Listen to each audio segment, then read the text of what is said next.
Kita bahas sekarang tentang turunan implisit.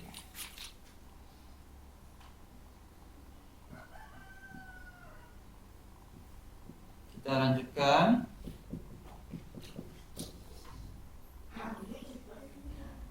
Sekarang kita mulai dengan misal kita punya persamaan Y pangkat 3 tambah X tambah sin X sama dengan 1.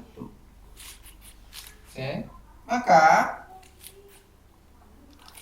dalam menghitung turunan implisit, kita asumsikan Y adalah fungsi dari X.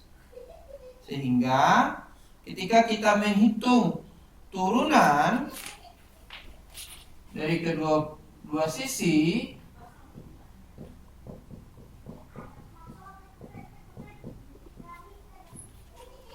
kita menggunakan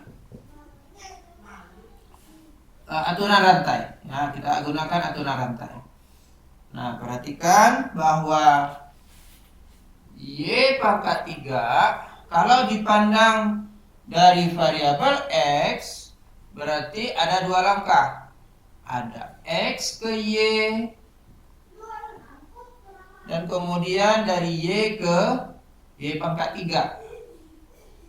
Ya, di pangkat 3 kan. Oke, jadi untuk menghitung turunannya, maka kita turunkan dahulu operasi pangkat 3-nya. Operasi pangkat 3-nya adalah 3Y kuadrat. Tetapi kita jangan lupa untuk menghitung turunan dari Y terhadap X. Ya, karena masih ada proses dari X ke Y. Jadi harus dikali dengan dy dx. Nah, untuk yang lainnya seperti biasa, turunan dari X adalah 1, turunan dari sin X adalah cos X, dan turunan dari 1 konstan 0, sehingga dy dx dapat dituliskan sebagai min 1 tambah cos X per 3Y kuadrat. Oke, ya. Nah, untuk menghitung nilai di suatu titik, ya, menghitung kemiringan di suatu titik, nanti ya kita titiknya kan diketahui ya, X-nya berapa, Y-nya berapa, nanti tinggal dimasukkan ke X, nilai X-nya, nilai Y-nya juga nanti tinggal dimasukkan. Jadi untuk kasus ini kita tidak perlu ganti Y-nya berapa. Walaupun kita bisa, tapi tidak usah, ya, tidak diperlukan. Nah, selanjutnya kita bisa juga menghitung turunan kedua. Turunan kedua, ya. Caranya adalah kita coba mulai dari sini, ya. Caranya adalah, kita mulai dari ini. Nah, sekarang di sini ada perkalian dua fungsi. Jadi kalau kita hitung turunannya,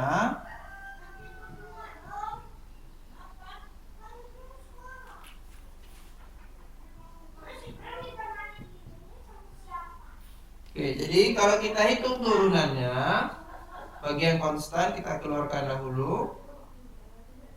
Kita harus gunakan aturan turunan untuk hasil kali. Jadi di sini turunan dari Y kuadrat dulu. Turunan dari Y kuadrat terhadap dx. Kita turunkan dahulu operasi kuadratnya 2Y. Tapi kita harus ingat bahwa di sini ada dy dx, ya. Y-nya juga harus diturunkan. Karena Y kuadrat itu berarti ada dua proses. X ke Y ke Y kuadrat dikali dy dx. Tetapi kita harus juga mengalihkan dengan yang ini ya, karena aturan perkalian. Oke.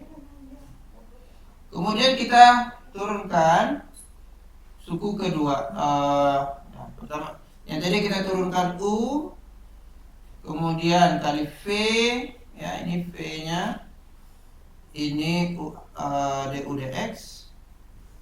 Sekarang kita harus cari dv dx.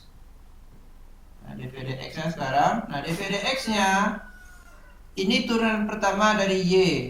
Kalau kita hitung turunan berikutnya berarti turunan kedua. Berarti ini turunan kedua dari y, dimana ini menjadi dv dx. Kemudian kita kali dengan 3-nya udah keluar ya, nanti y kuadrat saja. Y kuadrat saja. Ya harus hati-hati ya. Oke. Baik. Kemudian yang lainnya kita turunkan juga. Oke, ya. Nah, jadi kita dapatkan, saya tulis di sini persamaan lagi, yaitu kita masukkan pengali 3-nya ya. 6y dy dx kuadrat ditambah turunan kedua, kemudian dikali y kuadrat sama dengan x-nya kita geser sana. Oke, ya. Nah, kalau kita diminta untuk menghitung turunan kedua, berarti kita geser ke atas.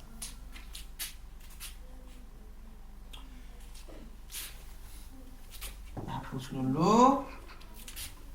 Saya lanjutkan ke atas ya. Berarti kita selesaikan persamaan ini ya.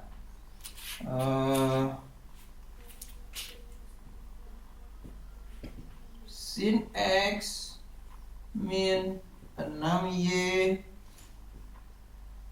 dy dx. Oh, nggak kelihatan ya. Nah, saya ulang dulu. Saya ulangi. Kalau kemudian berarti ini diberikan oleh